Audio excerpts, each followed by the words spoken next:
Sinampahan ang reklamong plunder at indirect bribery si Senador Rodante Marcoleta sa Ombudsman dahil sa pagtanggap umano ng regalong 75 million pesos. Ang sabi ng mga investigador ng Ombudsman, masyadong malaki ang halagang tinanggap ng nooy kongresistang si Marcoleta para isiping walang hinihintay na kapalit ang mga nagbigay. Nakatutok si Joseph Moro.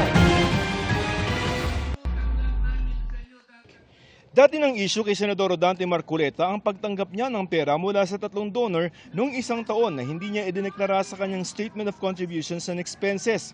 Lusot siya sa Commission on Elections dahil nabago na raw ang batas at hindi na raw ito isang election offense. Ang katwiran pa ni Marcoleta, natanggap niya ang pera bago pa ang simula ng campaign period. Pero ngayon, basehan na ito ng isang criminal complaint. Ang isyong yan ng pagtanggap ni Senador Marcoleta ng milyong-milyong pera ang nakitang basehan ng Ombudsman para sa reklamong plunder.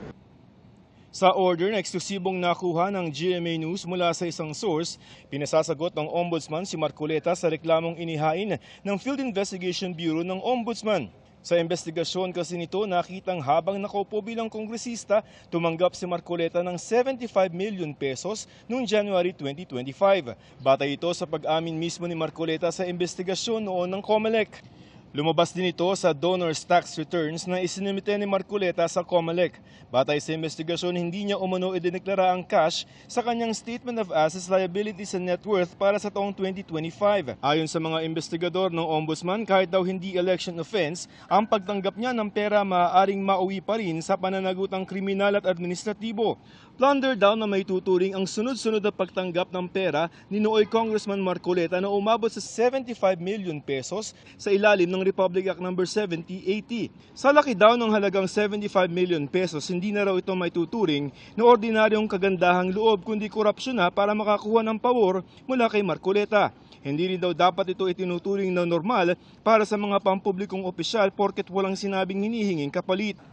3 tao ang pinanggalingan ng pera, 30 million mula kay dating Congressman Mike Defensor, 25 million pesos mula sa isang Joseph Espiritu at 20 million pesos naman galing sa isang Aristotle Baluyot. Dawit din ang 3 sa reklamo. Sabi sa reklamo, sila ay mga co-conspirator o kasabwat dahil nagkuntsabahan sila sa paglilihim ng tunay na dahilan para sa cash gift. Bukod sa reklamong plunder, pinakakasuhan din ng 4 ng paglabag ng Presidential Decree No. 46 na nagbabawal sa mga opisyal ng gobyerno na tumanggap ng regalo. Si Marcoleta pinakakasuhan din ng indirect bribery. Hinihingan pa namin ng pahayag sina Marcoleta, Espiritu at Baluyot. Tingin naman ni Defensor, pilit ang kaso. Doon naman sa amin, hindi ko rin alam kung ano yung basis kasi how can it be plunder when there was no government funds involved. Okay. Walang government transaction on anything. Okay. So hindi ko talaga makita. Joseph Morong, Nakatutok 24 Oras.